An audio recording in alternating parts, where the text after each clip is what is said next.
what we've kind of learned is that, like, don't take it personal because we don't understand what's going on in that parent's life.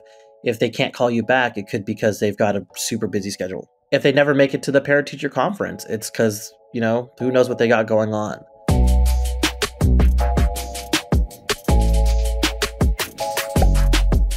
Hey, folks. Well, welcome to the Taking Off the Mask podcast. You know, this is Mohandas. I should let him introduce himself, but he was our first youth host. Yep. Hi, Mohandas. Good to see you. Good to see you all. And today I'm introducing Wenceslao's episode, but this was our first youth host, and he's graduating. Look, we just brought him his lay from Lay Some Love, and Ashley and Mama Vind and the fam. And we are super excited that we got to come and celebrate with him before his graduation this Friday. And we're so appreciative of him for kicking off the youth who host the Taking Off the Mask podcast. So I just want to tell you face to face, I've told you on the phone, I've texted you that I'm so proud of you. Thank you very much. I'm wishing you all the best in this next chapter of your life. Absolutely. Do it. Is there anything you want to say before we sign off? I don't think I have anything. I'm glad for the help of the support I've gotten from Everforward Club. Right. Well, I appreciate you. And folks, if you remember the episodes where Mohandas was there, please take a listen.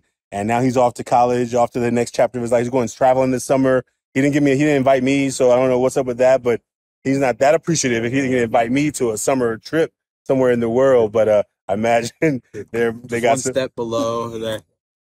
Close. Well, we look forward to hearing about the adventure when he gets back, and have a great trip. Thank you. Have a great graduation, man. Congratulations. Right. Folks, thanks for being a part of Taking Off the Mask podcast. Please enjoy today's episode with Wenceslao, interviewing one of his educators, and we'll see you soon. Take care. Bye now. Welcome to the new episode of the podcast. Today, I'm with John Jimenez, or one will call me either Jimenez or Mr. Jimenez. And I was born and raised in San Francisco. Thank you for being here on this podcast with me. Yeah. You're very welcome. Hope we have some fun today and talk a lot. Today, Mr. Jimenez, we're going to start with the drawing with the mask. So, for the people who don't know, so we draw this figurative mask, and on one side of the paper, we draw the front of the mask, what we let people show and what we feel comfortable showing, and then the back of the mask is what we don't let people show and, you know, hide it within ourselves. So, Mr. Jimenez, we're going to take a few minutes and just draw the mask. Yeah, so do you want me to actually is it actually drawing a mask, or like are we doing similar to the activity where it's just words? Either way, you could draw like a tiny mask and put words inside the mask, or just just write some words. So, how do you want to do it? You want to both share the front? Yeah, I could share my mask. So I kept it kind of simple. You know, I love being born and raised in San Francisco. I love my beard. That's definitely part of my identity. What I've kind of shown is the things I like to show people are the fact that, like, I'm funny, I'm outgoing, I'm a proud father. As you know, I talk about my family all the time.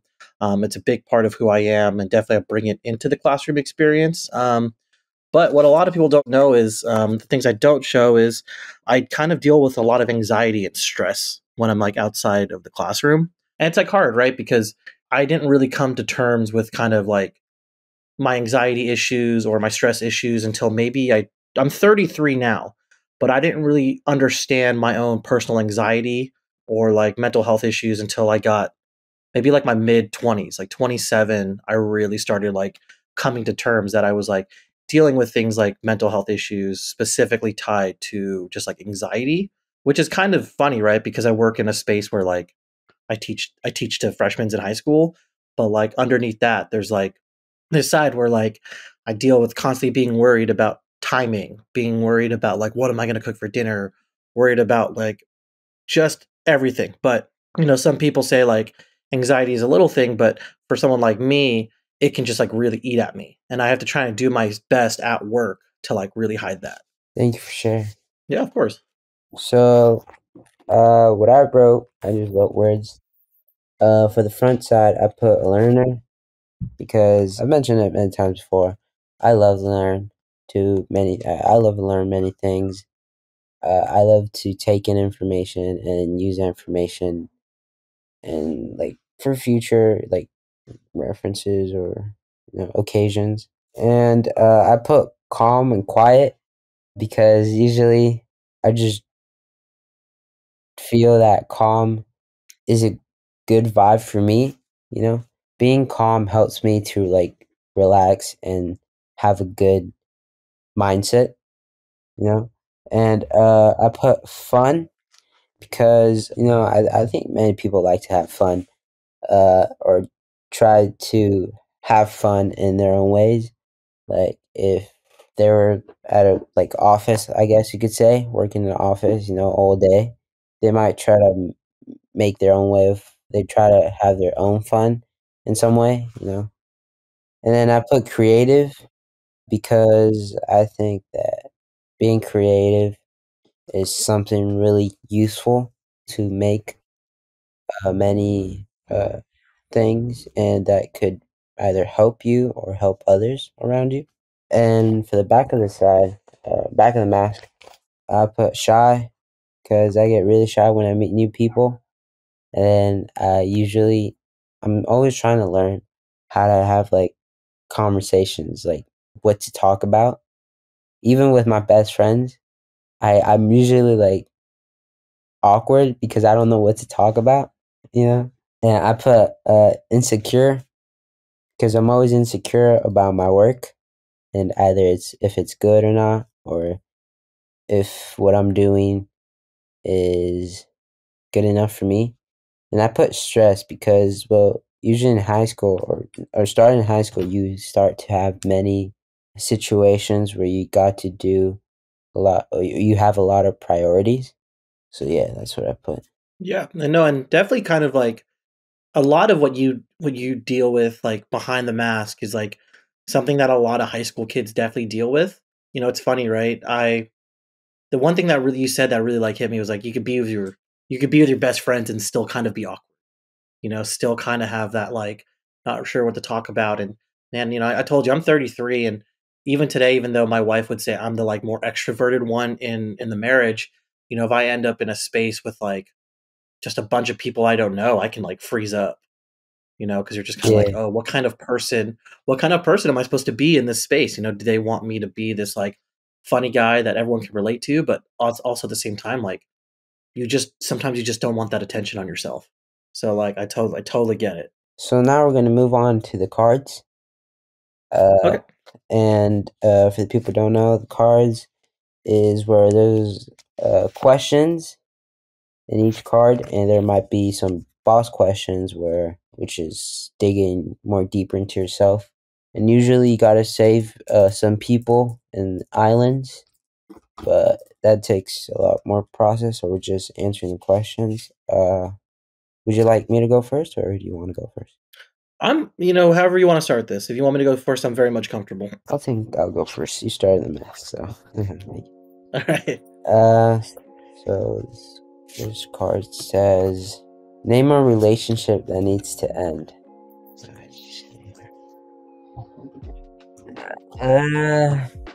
I don't think, to be honest, I don't think I need to end some relationships because I am aware of who I am friends and who I not, and Yeah. I try to be cautious with the people who I hang out with, and if a relationship or friendship isn't working out, then I wouldn't end it, but I would just more like avoid it, probably put it to the side.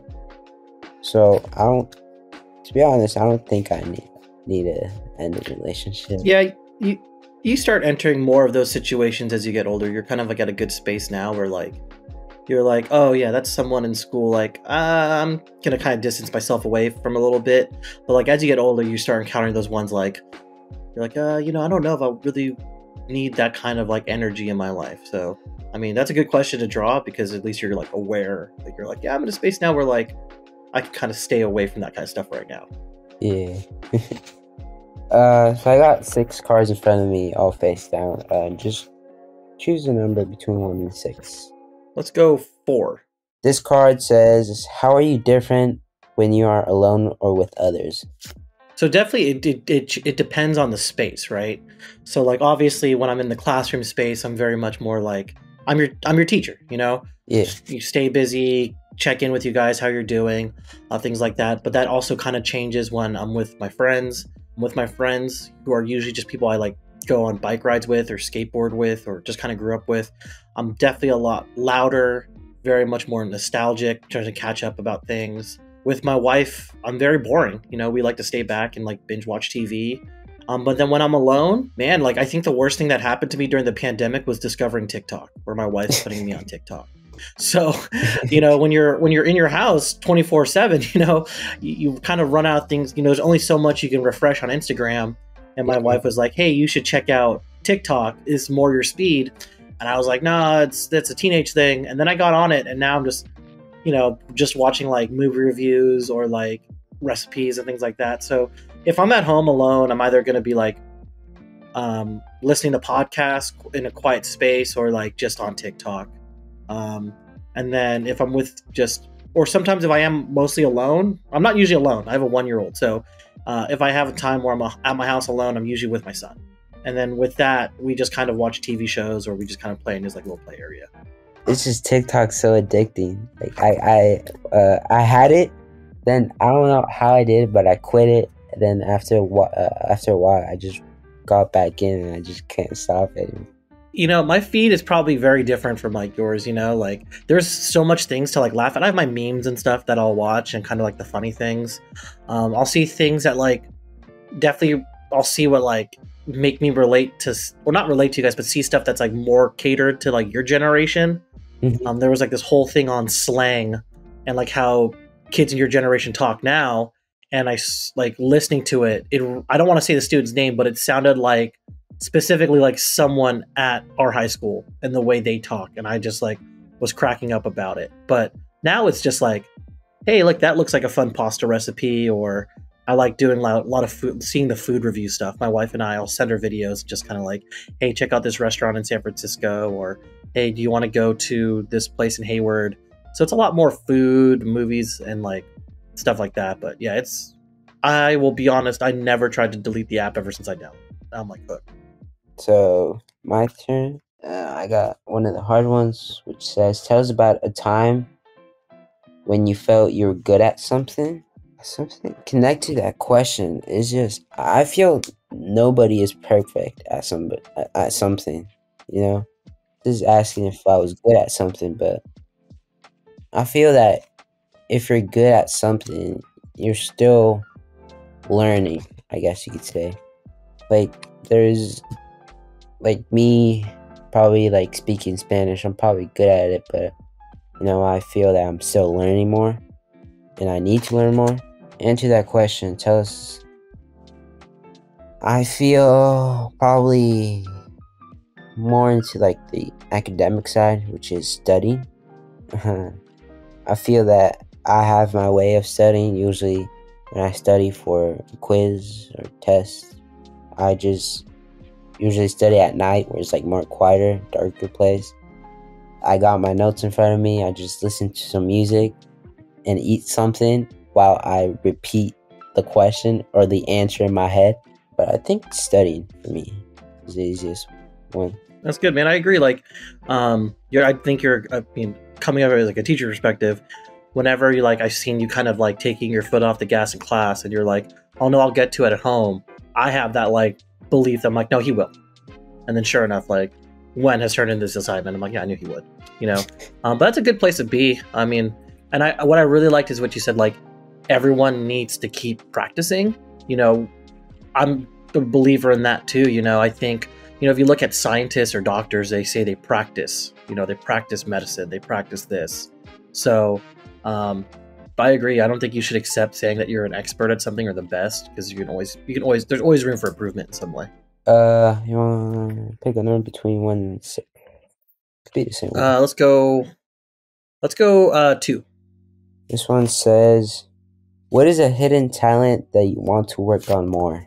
I think I've said it to your class, but there was like a period, maybe, I think I was like in my early 20s, my cousin and my best friend, we really got into like playing with yo-yos, because you know you think of yo-yos, you think of like Walk the Dog and like Cat's Cradle and all that stuff, Rock the Baby, but we kind of like found this world of competitive yo-yoing and its own scene, and we were like really hooked into it, where we were like kind of traveling to go to like yo-yo events. Like we went to Chico just to go to the national yo-yo contest.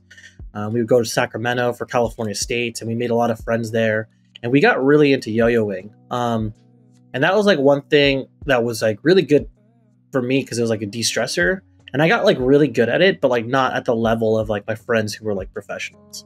Like I would get to go to schools with my one friend who owned a company, and we would like teach kids how to yo-yo and do demonstrations and things like that. And during the pandemic, I was playing my yo-yo a lot. But as like things kind of like died down and I started going back to work, I found like less time.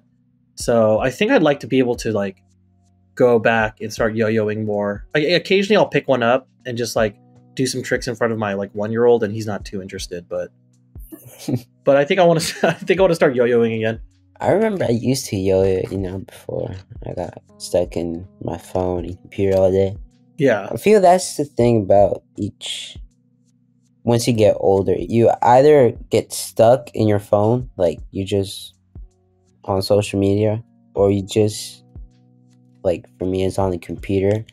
I'm just busy all day and doing work.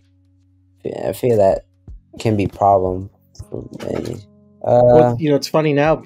It's funny because I was talking about yo-yoing, and I'm like looking around my area, and I actually have like a bunch of yo-yos like around me right now. Like there's one, and then there's another one. But yeah, I just think it's funny. I just like found a bunch of them as I'm talking about it. I've seen those on TikTok. It's like where they just put the string around their fingers and do some weird trick with the yo-yo. Everyone keeps asking me if I know how to do the Godspeed stuff or the God mode. I think that's like the big one on TikTok. There's this kid Angelo, and he is pretty TikTok big for his yo-yo tricks, and he does the God mode where he goes like really fast, which is a style of yo-yoing I never learned, just because it's like a competitive style. But then there's like a trick on there that I can do where it's called like DNA, where you spin it on your finger. Oh, yeah. I can do that trick. It's funny, my friend actually invented that one, and he is the national yo-yo champion of Iceland. And so like I met him in the competition scene, and it's kind of funny how his kind of style is like really taken off and on TikTok. And there was a kid who was like, "Can you do Godspeed?" I was like, "I can't." They're like, "Well, can you do DNA?" And I had a yo-yo in class, and I was able to do it in class. But yeah, no, TikTok is definitely making that yo-yo scene a little bit more popular again. Let's do one more, and then I got some questions for you. Are you more afraid of success or failure? Why? I think I've had this question before. Well, before I said success, because once you succeed, if you succeed, there's nothing to work or improve on, I guess you could say. Or, like, for me, let's say for me, being successful is making it to, like, the MLB, right? Big leagues. Mm-hmm.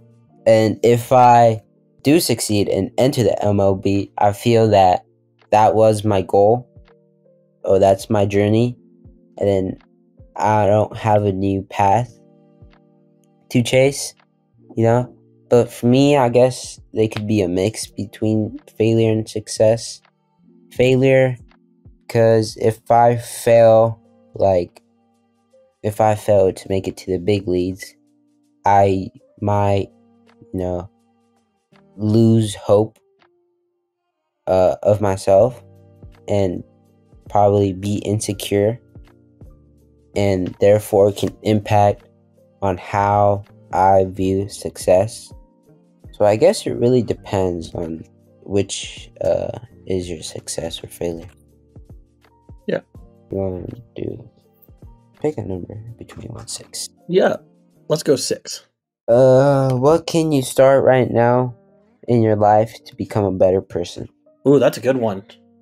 I don't know. I go through like phases where I kind of like reevaluate what I'm doing. So one thing I've always tried to do,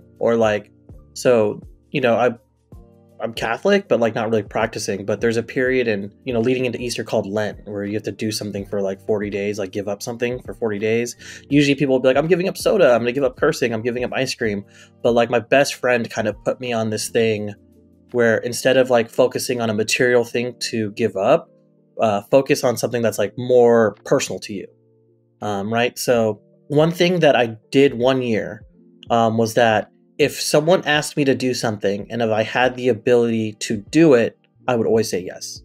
So like, for example, if I'm at home just hanging out, doing nothing, and my sister were to call me and be like, hey, I need help. Can you please just give me a ride to the airport in the next 20 minutes? If you're kind of like in a position where you just be like, no, I can't right now. But the whole thing about that process was if you had no reason to say no, then say yes. So I think trying to take that with me a little bit more, I think is a good thing. Just kind of like putting your own like personal needs aside for the sake to help someone out, even though it may slightly inconvenience you. I just think it puts more good energy into the world. So maybe I'll start doing that more. Like if someone reaches out to me and if I have the ability to say yes, just say yes. But there's boundaries to what you could do, right? If someone's like, hey, can you do this for me? And it's kind of ridiculous, I might not. But if a family friend or a friend in general just kind of ask if I'm like available to help them out in some sort of way, and it is within my power to do so, probably just start doing it. Yeah, I just think that just puts more good energy in the world. And like, yeah, if you don't have a reason to say no, don't say no. But I think I want to start doing that more. One year at Lent, I tried to give up being negative, which is like hard, right? Like, because you're like, oh, I'm not going to think negative thoughts. So on the first day of Lent, right off the bat, I was driving and someone cut me off and I got really mad. And then that was it. I already was negative within that first day of Lent. But then what I had to do about that was I had to like sit and the whole purpose of the giving up being negative is you're going to be negative. But I would have to sit and kind of reflect like, oh, was that worth giving up that energy to be upset about something like this? So I think that's another good thing is maybe being more reflective on your negative experiences you got going on. Like, was it worth putting yourself through that kind of negative energy or taking in that kind of negative response? Like, is it worth it to do so, and kind of reflect on it? So yeah, I guess maybe saying yes if I have the ability to more, and then just be more reflective on like my negative mindset. So now I got some questions, which my first question is, well, you're a teacher, right, at school. So my first question is, what role do you think the figurative mask has in the lives of educators and students in the school setting? I think as like a teacher, we all understand that like students are coming in with these masks on, so there could be, students that on the exterior are showing that like they don't care about their schools, they don't care about their education, or they don't care about assignments, or they want to just be loud, right? They're showing all these things that impact the classroom, right? If someone is really loud, they can take away from a lecture, could take away from a class assignment.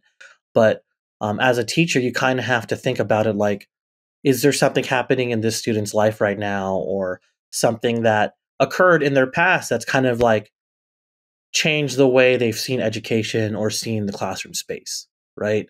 I've definitely encountered situations where, a student had reached out to me specifically that they had just kind of had a bad experience in their during junior high, where they were just so scared to like seek help because their classmates were actually like making fun of them, So kind of their way to handle it going into any educational setting now is to kind of like, instead of showing that they may not understand what's going on in class, they're just going to disrupt class. They're going to mess around. They're not going to turn on their thing. They're not going to participate or seek help. I just had to check in with them and just be like, hey, like, this is where I feel like you're struggling in my class right now. I remember you brought this up a little bit. Like, I want you to know that with me as a teacher, like, you don't have to worry about me judging you or making you feel bad if you're seeking help. I understand that things like bullying could occur, or just some sort of traumatic event with a past teacher where you seeking help made you feel really bad about yourself, and now you don't feel comfortable doing that. And you have to put out this exterior, or you have to put out this mask that like, oh, I don't care, but like deep down you do. So I think as a coming from a teacher's perspective, all of us are very aware that like a student's like exterior personality or the way they're acting in class or the way they choose not to do work or participate or not, there's always going to be something on behind that like influence that have become the reason why they may not be as motivated as you'd like them to be. So that's definitely one of the more important things I believe as like an educator is being aware that like whatever students have going on in their lives outside of school, they're going to bring that into the classroom setting, but they may try to disguise it in some sort of way. Yeah.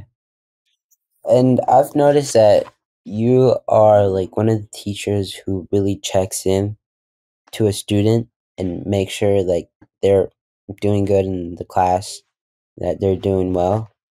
And with me, I got the Prophet, the book, and he in this poem, it talks about poems. He's talked about teaching. And one of the lines he says, "The musician," also he's referring to the teacher, "may sing to you of the rhythm which is in all space, but he cannot give you the ear which arrests the rhythm, nor the voice that echoes it. And he who is versed in the science of numbers can tell you the regions of weight and measure, but he cannot conduct you tighter." And I feel that that can resemble of how a teacher can like guide you and like support you, but they can't really do it all for you. And you gotta also, it's like, for those baby steps, I guess you could say, like a student could be taking their first steps and the teacher's just like holding their hand, but then teachers gotta let go, then students gotta walk by themselves. I get. Oh no, 100% know what you're saying. Like, I mean, I can kind of phrase it like, my perspective is that like, yeah, I can check in with students. I can give you guys all the time you need in class, provide that space where, hey, today we have a study hall period, but my desk here, if you need to check in with an assignment, is open. Come on up and I can help you. And I can give you guys that pathway or make that road for you guys to take those steps in order to seek out help. But like ultimately, like if there's a student who doesn't want to come and seek help, even though I've reached out to them, I can't force them to, Mhm. I can't tell a student like, hey, stay after school. We're going to have this deep conversation. What I can do is like approach a student and tell them like, hey, like, if you're free, can we please check in after class? I just kind of want to see how you're doing. Maybe I can support you with this project we have going on. And if you need extra help, we can talk about it in a more like private area. And, I can only put that out there for the student. And if they don't want to like follow that path or check in with me, like I can't force them to. So like I totally get it. And that's kind of something I feel like all of us as like all teachers kind of deal with is just making sure students are aware that our doors are open for them and letting them know that there is a path to kind of check in with us and we're available to them. But if they're not comfortable taking those steps, like we can't force them to. And so my next question is, how can the presence of figurative mask affect the overall classroom dynamics or student-teacher relationships? I think it can affect it like a lot, I've been kind of lucky where like when I do check in with students, I think you guys all know that like I might be kind of like hard on you guys during the classroom thing, but like when it comes to checking in with you guys on a one-on-one level, I think you guys are fully aware that like it is coming from a good place. That like I do care that if you guys pass my class, I do care with how you're doing overall. Like, I may not be your advisor, but I will try and support you any way I can if you're struggling in other classes. Definitely made that very clear. Especially kind of as my role as like the freshman seminar teacher, right? Like letting you guys know that like, hey, this is freshman year of high school. There's going to be a lot of changes, and you've noticed that, right? In terms of like having your own self responsibility or having to put more focus on like you have to take more control of your time management, But I think the big thing with going back to the mask is sometimes you have students who are not willing to like take it off, right? Who are just going to keep that persona going. And I think one of the hardest things is that as like a teacher, we were just like you guys. We've had our share of like issues in high school, ups and downs. We wore our mask, but like if I was always definitely a student that if a teacher did take their time to reach out to me, I was always comfortable taking that mask off, you know? And I think what's tough is that there are students who in their past may have been dealing with some like trauma where it's just really hard for them to take that mask off, right? To be vulnerable with someone who's just a teacher, because being vulnerable is such a personal thing, like putting your guard down, opening yourself up to this person with you're dealing with like emotional issues, mental health issues. It's just hard to do that to anyone. And I've been like kind of lucky enough where I had teachers when I went to high school, like our high school, Cal is two high schools merged together, and I went to one of them called City Arts and Tech, and I had teachers who would really reach out to me and check in with my well-being. And because they would check in with me so much, like I felt really comfortable removing that mask.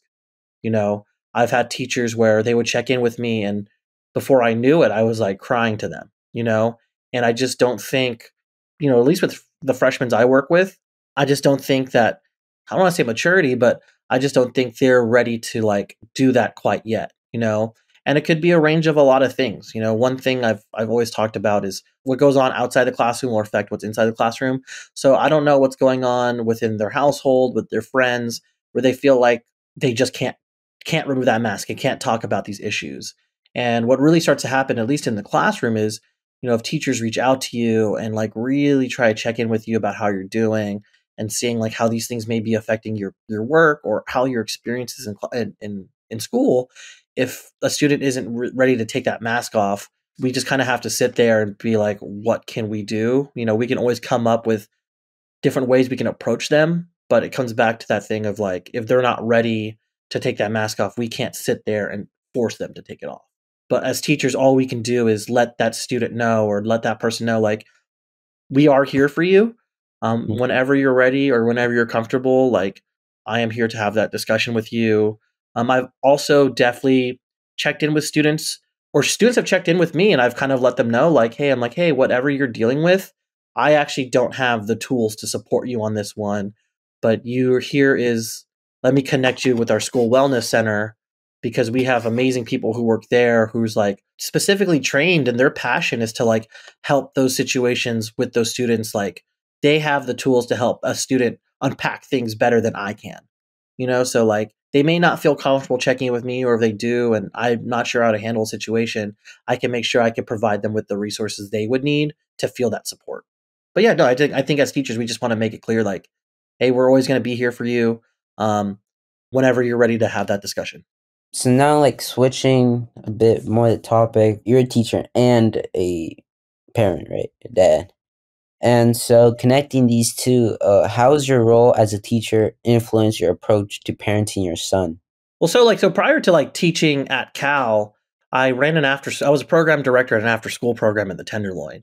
And, kind of like the students we have at Cal are very similar to the students who like live in the Tenderloin in terms of like lack of resources or like struggling educational wise. But the big difference is that at my after school program, I was working specifically with kindergartners through fifth graders. And now at Cal, I'm working with high schoolers. But then even leading into that, I used to work at a toy store. So I've always been in kind of spaces where I've seen kind of like different types of like parent dynamics, like in terms of like how someone talks to their child, how someone supports their child. And I would see that in all these different spaces that I've worked in. But also too, like definitely I had to kind of like do a lot of more self-evaluation in terms of like how I approach students too. Like that's a big thing in terms of talking to my kids. One thing my wife and I really established when we got married and when we started thinking about having our first child was that, my wife and I are lucky that one, we're both high school graduates. Two, we both graduated college and we both done like graduate school stuff. So we always knew that our child was going to have a lot of advantages that other children may not have, right?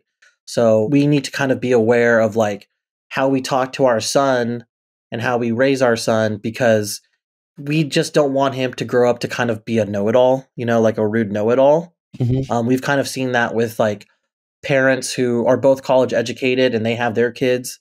When you kind of talk to their kids, they're very mature, but in terms of how they talk to other children, it's like they talk down to other children, and that's kind of something we wanted to be aware of. Just kind of like, hey, we got to make sure like how we make our son aware of like the advantages he has with us as his parents, but also be aware of like how communities are very different. So we wanted to be aware of that.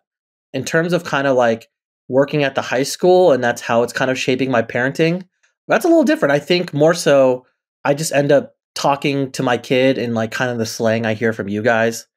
So like I sound like that middle-aged dude who's like trying to keep up and being cool, but I'll say it to my son ironically, but you know, he's one. He's 15 months old. He doesn't know what I'm talking about. But it is kind of like I think as like the husband working with you guys is really like kind of shaped the kind of way as I view things, right? Because obviously when I go home, I'm going to check in with my wife about kind of like, hey, this is what's going on in school. Because my wife used to be a third grade teacher too. So we're both trained to be teachers. So we've kind of like shared those experiences of what we saw and like parent interaction with staff, parent interaction with their kids. And we've kind of like learned like, okay, this is different ways to kind of handle situations that our child may be going through. But also too, there's like situations where, you know, you try to, as a teacher, you try to connect with a parent, and sometimes that parent isn't trying to connect with you. And what we've kind of learned is that like, don't take it personal because we don't understand what's going on in that parent's life. If they can't call you back, it could be because they've got a super busy schedule. If they never make it to the parent teacher conference, it's because, you know, who knows what they got going on. But yeah, man, I'm kind of ranting, but like there's a lot of things I've taken from like all my different jobs that have like influenced kind of like my parenting style, and kind of being aware of like what's good, like what are some good things that you could take. Cause I definitely like see interactions with, you know, some of the parents that like your classmates' parents and seeing their interactions with their kids. And I'm just like, that's awesome. Like, I hope when my son is like that age, I can have that kind of dialogue with them. So just seeing things like that is like pretty cool. Especially as like, you know, my son's 15 months. He just started walking. So like, that's what I'm dealing with right now. But like, I know there's going to be a time where, you know, when he is a teenager and I'm going to have to like talk to them on that level. And I get to kind of see how parents with teenagers like talk to their kids. You know, I think things will, you know, obviously technology is going to change and kind of like slang and language is going to change a bit. But I think that like building a parent child dynamic and relationship, like you can always take information from other people to like help influence your style. So there's another poem about children. It says, it starts off, and your children are not your children. They are the sons and daughters of lives, longing for itself. They come through you, but not from you. And though they are with you, yet they belong not to you. You may give them your love, but not your thoughts, but they have their own thoughts. You may house their bodies, but not their souls. For the souls dwell in the house of tomorrow, which cannot visit, not even in your dreams. I feel that, you know, parents try to make them as perfect as they can, you know, and try to like make them think as parents try to make their kids think how they think, I guess you'd say. And they don't realize that, you know, or others also, or their kids also have their thoughts and opinions to think for themselves. And most do make, or most have made consequences and problems before, but I feel that probably parents put too much pressure on their kids and don't know how to communicate with them. My next question is, what are some of the challenges you faced in balancing your professional life as a teacher with your personal life as a parent? You know, like I said, I worked at an after-school program in the Tenderloin. I live up the street from our campus, so I actually made the career change between like running that after-school program to becoming a teacher after my wife gave birth. You know, my wife and I have always been kind of like really big on conversation, dialogue, and one thing she told me was that, you know, one of the most important times of your child's development is being there for them between, you know, them being a newborn till they're about 1.5. And that really stuck to me because I was like, okay, well, right now I work I bike commute. So I was like, I work a 45-minute bike ride away from home. one way, and then it's about an hour to get back because it's all uphill. The way after school programs work was I would be on site by 10, and I'm the first one in. I'd have to be the last one out. So depending on when the last kid gets picked up, even though our program was supposed to end at 5:30, sometimes we'd have parents who wouldn't pick up their kid till like 6:37, and my job was be the last one to stay there. And there'd be moments where I wouldn't get home till like almost 8, 8:30, some days 9, depending on like how fast I'm going on my bike. And it really, like, as my wife was going through her pregnancy, I started to really think about that. Like, hey, is this job going to allow me to have the time I want to have with my son when he's first born? So I was kind of very strategic about, I was lucky that my job actually offered paternity leave, which allowed me to be paid. I had a full month off from work to stay home with my wife and my kid. So that was like really nice. And then when the school year's over, the after school program turns into a summer camp. And then I learned that I can get state paternity leave in San Francisco or California, where they pay me like 70 to 80% of what my salary was. And I got to stay home with my kid for 2 months. And I realized in that time period of like having a month at home solidly with my son, seeing him go and seeing him get like older, to like even during that summer where I didn't stress out about summer camp and I just spent time with him and got to be like a stay-at-home dad while my wife went back to work. It was like an amazing experience. So I told my wife, kind of like as my California paternity leave was going into effect, I let her know, I'm like, hey, I think I need to find a different job in order to just have more time with our son. So like I checked in with my boss during summer camps and kind of let him know, like, hey, I'm applying to these places. It's not that I don't like my job here. I love my job here, but like I need a job that's going to allow me to spend more time with my kid. And then, as I was going through my job search, I saw that, City Arts and Tech, now Cal, was hiring for a teaching position. And I saw that they had moved campuses because the old location was in the Excelsior. And then I saw that it moved to the current location, which is a 10-minute walk from my house. So I decided to just kind of apply for it and see where it went. I heard back, I got the job, and then like I just kind of I loved work. I met, Principal Chardon, I met the rest of the staff, and it felt like a really great place to be. So I took the job, and honestly, it was probably the best decision I ever made. There's ups and downs, like in terms of like salary, things like that, a lot of things to take into consideration when you make a job move. But what was really nice was the fact that, I'm at school by 7:30, but I'm always home by 4:30. And so like when I'm home, I get to switch off with my wife, where I get to take care of my son, and she gets to relax, or I get home and I got to make dinner for us. Those are things that like I grew up with, which was really nice. Was my dad worked graveyard shifts, so he would leave for work at like 9 p.m.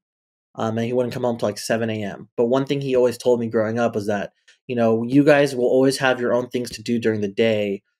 Dinner time is always for family. So like I've always kind of held that with me. So like even though I may have a busy time, I might be busy with coming up with your test, grading at school. When I get to come home, I'm officially off the clock, and that time is always going to be dedicated to my wife and my son. And so it's either hanging out with my son or just like making sure we have family dinner together. But, going back to this idea of balance, it wasn't a hard change for me, just because like coming home at 7:30 and then like having to do those like those at home tasks of being a husband and, being a father are a lot more difficult, but coming home at 4:30, you still have a majority of your evening left. And so I'd still be able to make us dinner. We could go grocery shopping if we need to, and still be in bed by like 9 o'clock, which is, I've chatted with some of your classmates about what time you guys are going to sleep these days. And they ask me, and like, yeah, there's days where I'm up late catching up on work, but a lot of the time, like my wife and I are putting our son down by like 9 p.m. And that's like, for me, like a really good place to be at. But yeah, no, that balance, my family life balance with work has been a lot easier just because of the fact I made that change from having a 45-minute bike ride commute to like a 12-minute walk. So I've always tried to prioritize that.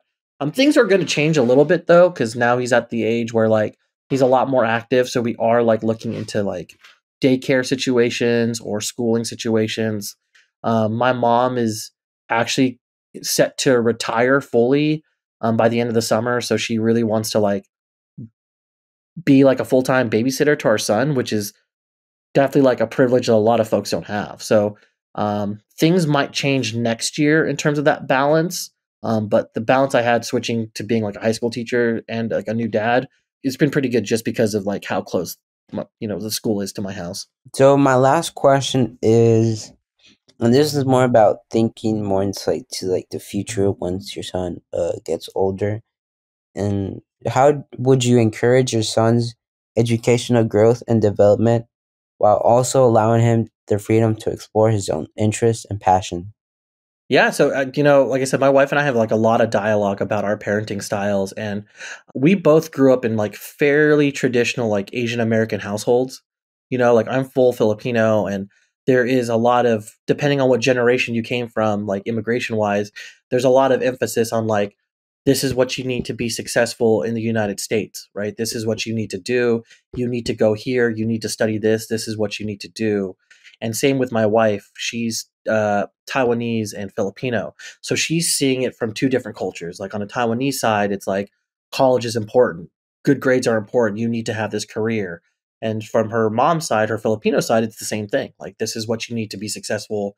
And it's something that I think anyone who's the child of an immigrant in the US has to deal with. Is like, this is how we measure success in the United States. Like, you kind of brought it up. What it really leads to is like when you put that kind of pressure on your child from the beginning, you're taking away from their own identity, right? Because you're placing this like, this is what you need to do pressure on them. And like, maybe that's not what they need to do. So my wife and I have always been kind of like open about what our son could be like as he gets older, I grew up skateboarding in San Francisco, so like I was definitely like more of a rebellious teenager, but I was also good at sports. Like, you may not know it, but I was like pretty good at baseball and basketball and all those things, but I just kind of stayed away from them because even though I was like naturally I was pretty athletic, it just didn't really stick to me, right? My wife, on the other hand, is really into dance. She teaches dance. She's been dancing since she was 7 years old, and now she teaches it. So we've just kind of been aware of just kind of like, what can we encourage our son to do, and like understand that what our passions or our hobbies were or what we wanted to do in life may not connect with them, and just kind of be aware of like, how can we support him when it comes to that time in his life when he starts discovering who he is. When I was 15, I like really messed up my shoulder skateboarding, and the reaction my mom had and my stepdad was that like, oh, he hurt his shoulder, because I had to go to physical therapy. Like I'd have to do like exercises to fix my shoulder. The reaction was that you can't skateboard anymore. And so like when they took away skateboarding from me, I got in a lot more trouble. I was doing a lot more rebellious things. I got like really pulled into like graffiti, and I had gotten in trouble with the police because of that. Like, I'll be honest, like when I was 17, I got arrested for graffiti, and a lot of that goes back to oh, but if I was just skateboarding, even though you can get in trouble for skateboarding, I never like was doing anything like that, So what we've kind of took out of that, or same with my wife, whatever issues she may have dealt with, is that whatever our son wants to do, either it being like sports, if he does get drawn to like dance and things like that, our job is just to support it, like any way we can.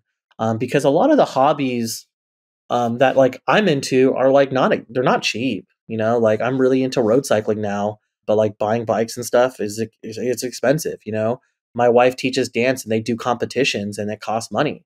So like if our son does find this like passion that he's like really interested in, like if we have the resources to support him because we know he's really into it, like our job as a parent is to support that. We even took very different approaches in our college careers. Like there's like a joke with Filipinos that you end up like a nurse. Like there's so many Filipino nurses out there. My family had nurses, things like that.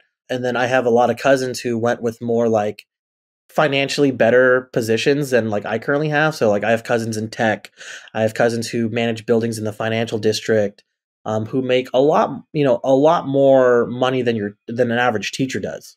you know? So like in terms of like my cousins and things like that, like I went with a very different approach to like how I chose my career, which was like my wife and I really love San Francisco and we've been always kind of attached to the communities here. So we both became teachers because we wanted to give back to the city.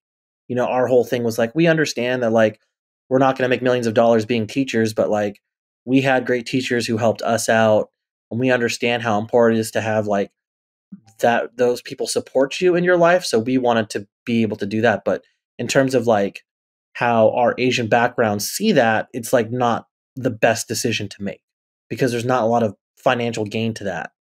But because we've always done kind of things like how we felt we wanted to do, we want to just kind of encourage that into our son. You know, like if he decides that he pursues whatever interest he wants to pursue, it's like if that's what his passion is, like we just want to support that.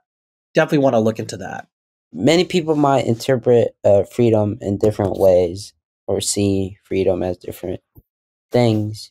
No, and I feel that for me, freedom would be just making my own decisions for myself. That for me, that's just freedom. But others might see like freedom as something bigger or even smaller. Like passion is something that I think passion and freedom can relate. Like passion is something that makes you feel free for me. Like when I do music, I just feel like it's my own decision, right, to do music or to learn about cars and or learn. I feel that passion and freedom might connect. And then there's one last poem. It's he speaks about passion and reason. And then he says, your reason and your passion are the rudder and the sails of your seafaring soul. If either your sails or your rudder be broken, you can but toss and drift, or else be held at the standstill in mid-seas. For reason, ruling alone is a force confining, and passion, unattended, is a flame that burns on its own destruction.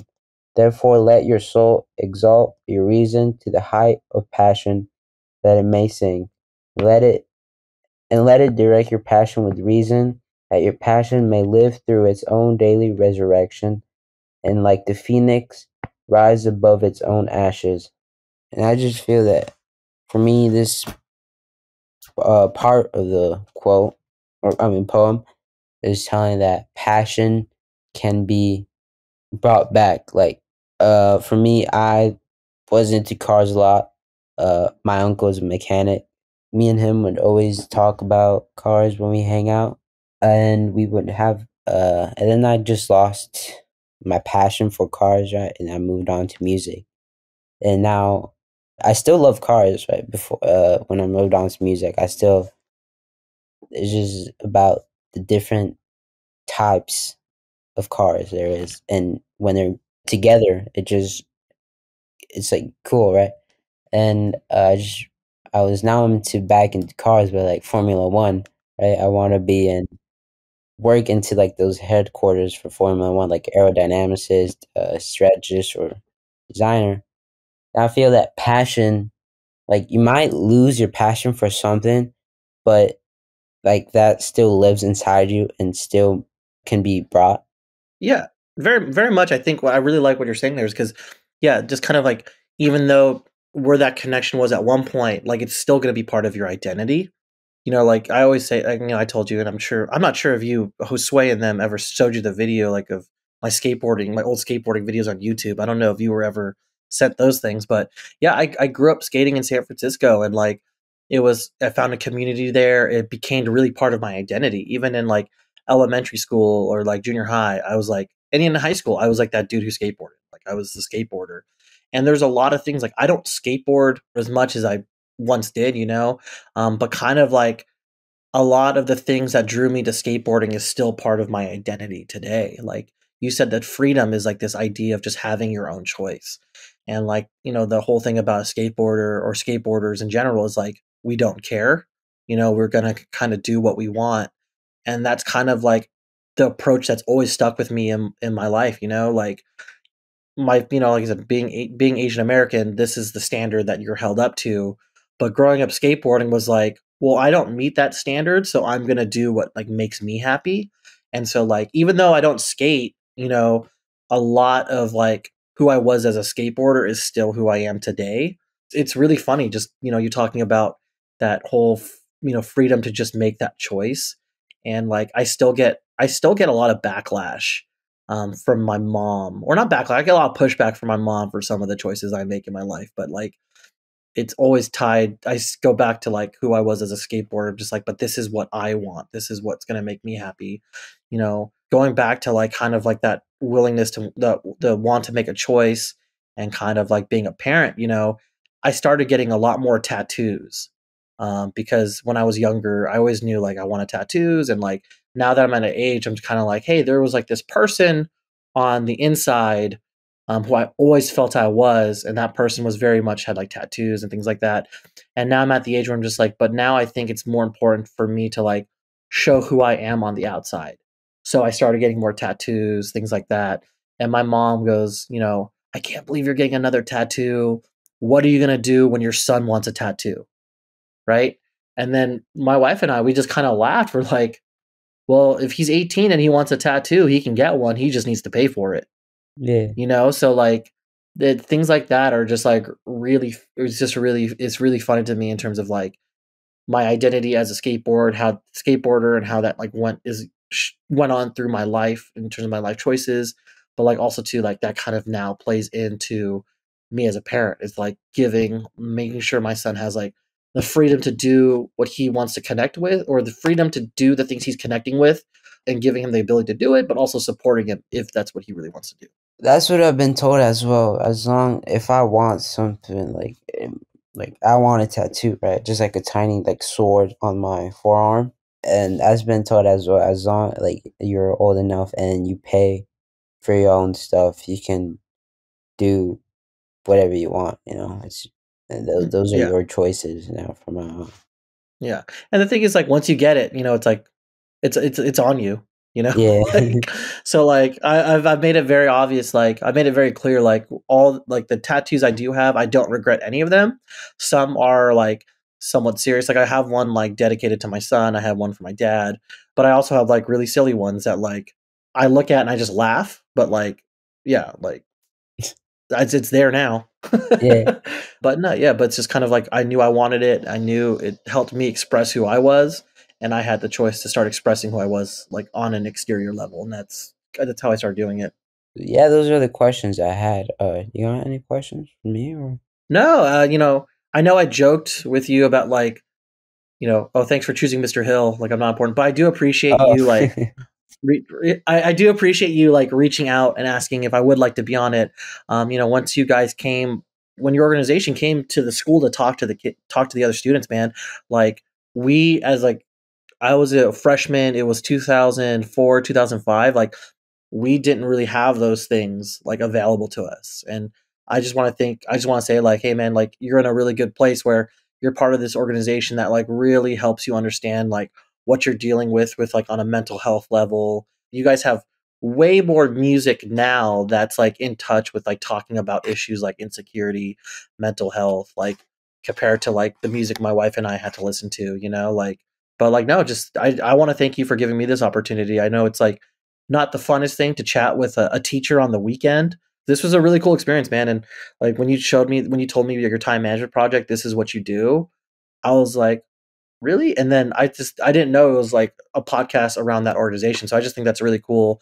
I think it's really cool that you're part of it. And I think the fact that you're reaching out to teachers to be on it, I think it's really awesome. Well, I feel that some students still try to avoid this. Like I've asked some friends if they want to be on the podcast, and they said no. But I feel that like students still at school still try to avoid this. It might be hard for me to communicate with them and encourage them. But I feel that like each generation gets a bit more insecure and don't or aren't really that mature, I guess you could say.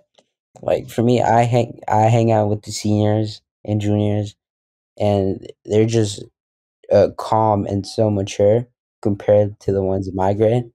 And like it does come down to that like level of maturity, like, and also to kind of like the fact that you do have this organization that's like really prioritizes kids to feel more comfortable, and they give you that space to feel that kind of comfort, right?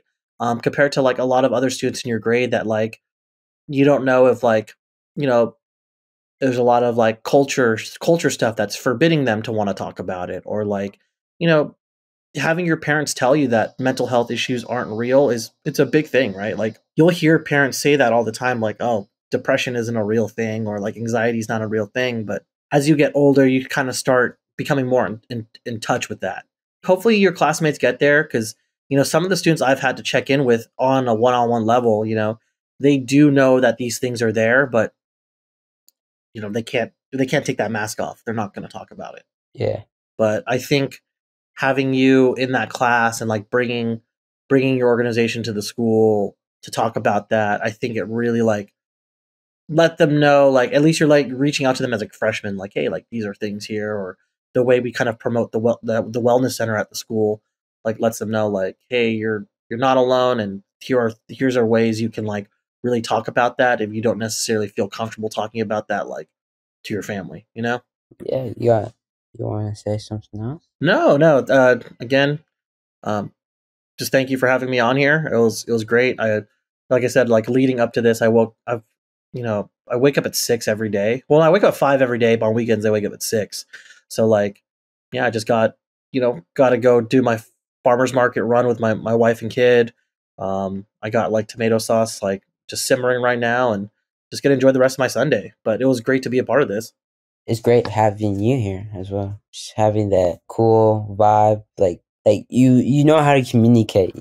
Just the dialogue as well. I appreciate it. The TikTok paid off. Yeah, yeah, no, absolutely. Like my wife and I really reflect. We're like, it's crazy is the teachers we had when we were in high school were our age when we were going into high school. A lot of them were, I think one teacher I had, the one I still communicate with the most, he was my science teacher and he was my advisor my senior year of high school. He was 26 when he started teaching.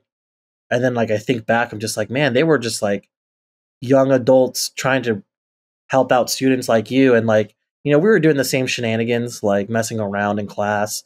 We didn't have the phones that you guys had. So we were like, it was harder for us to mess around. Like, I think in like 2006 or something, we got like iPod videos, which was like, there's iPods and then there's iPod videos where like you could watch movies and stuff on your iPod, but it was like on a screen, maybe like that big or something.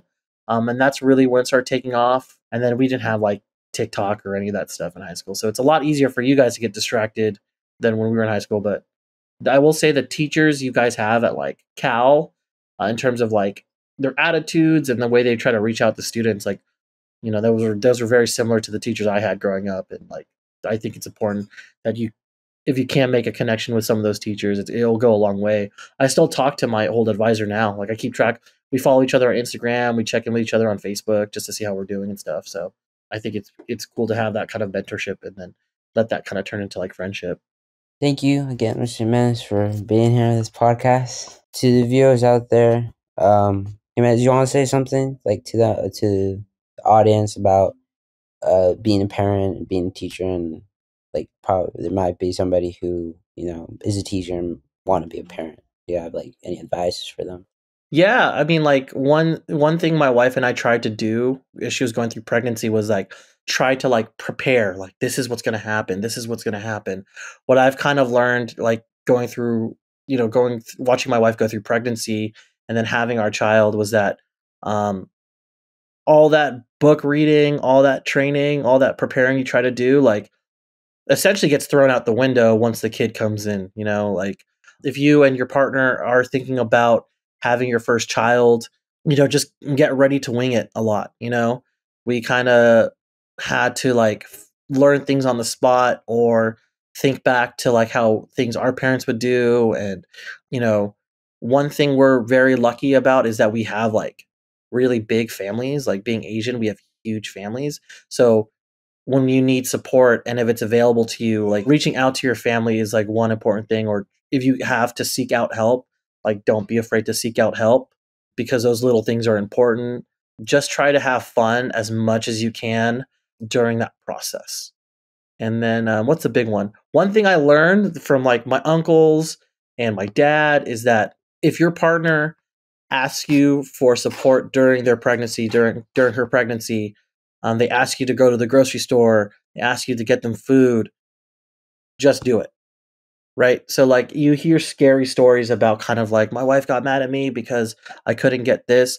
Whenever my wife was like, hey, I'm craving boba drinks right now, and it's like 8 o'clock, and I'm like, want to go to bed, I would just get in the car and go get the boba drink, because like her comfort level during the pregnancy is like one thing I can really help with, because I wasn't able to, like, if she was feeling sick or like going through some pregnancy issues, like I don't have to deal with those things. But what I can do is contribute to the best ways to make her more comfortable. So if she was like craving a specific thing for dinner, I'm going to make that item for dinner. If she needs me to go run this errand, I'm going to go run that errand. So that's one thing I would definitely encourage is like, where your partner's asking for help and support during the pregnancy, just do it, right? Like, don't think about your own comfort. Just do what you can to support your partner who's going through the process of pregnancy. As a teacher, just make sure that like if you're having your first child, is to make sure you find ways to find that balance and have time with your kid. There's a lot of things that I've got to experience with my son as he's growing up that like, I got to witness because I was like, oh, should I finish grading or should I go hang out with my son? I chose to hang out with my son. So making sure finding time to experience those moments with my son, like that's one thing I would encourage. And that's it so far. I mean, like, I think I'm doing all right as a dad. I think I'm doing all right. But yeah, no, just, don't be ready to kind of wing it, but also to like whenever your partner needs your support, be there to give them that support. Thank you, Mr. Jimenez, and thank you to the audience for tuning in, and I hope to see you guys next time. All right, take care. Thank you for having me. The Taking Off the Mask podcast is produced by Ryan Louie, graphics are by Kelly Wong, and a special thanks to the team at Everforward, Vanessa Cortez and Choque Alan Alvarez. We'd like to thank everyone who's been a part of the creation of this podcast as we cross the 100th episode and begin the next 100. We hope that everyone who's been a part knows that they're a part of the Taking Off the Mask family, and we look forward to you being a part of it as well. If you like what you heard today, please subscribe, write us a 5-star review, and share, as we look forward to continuing to have conversations that matter. Stay tuned for the relaunch of the Million Mask Movement on 11/11/22. You can find out more by visiting everforwardclub.org and following us on social media. Take care. We'll see you soon. And we look forward to you being a part of the Million Mask Movement.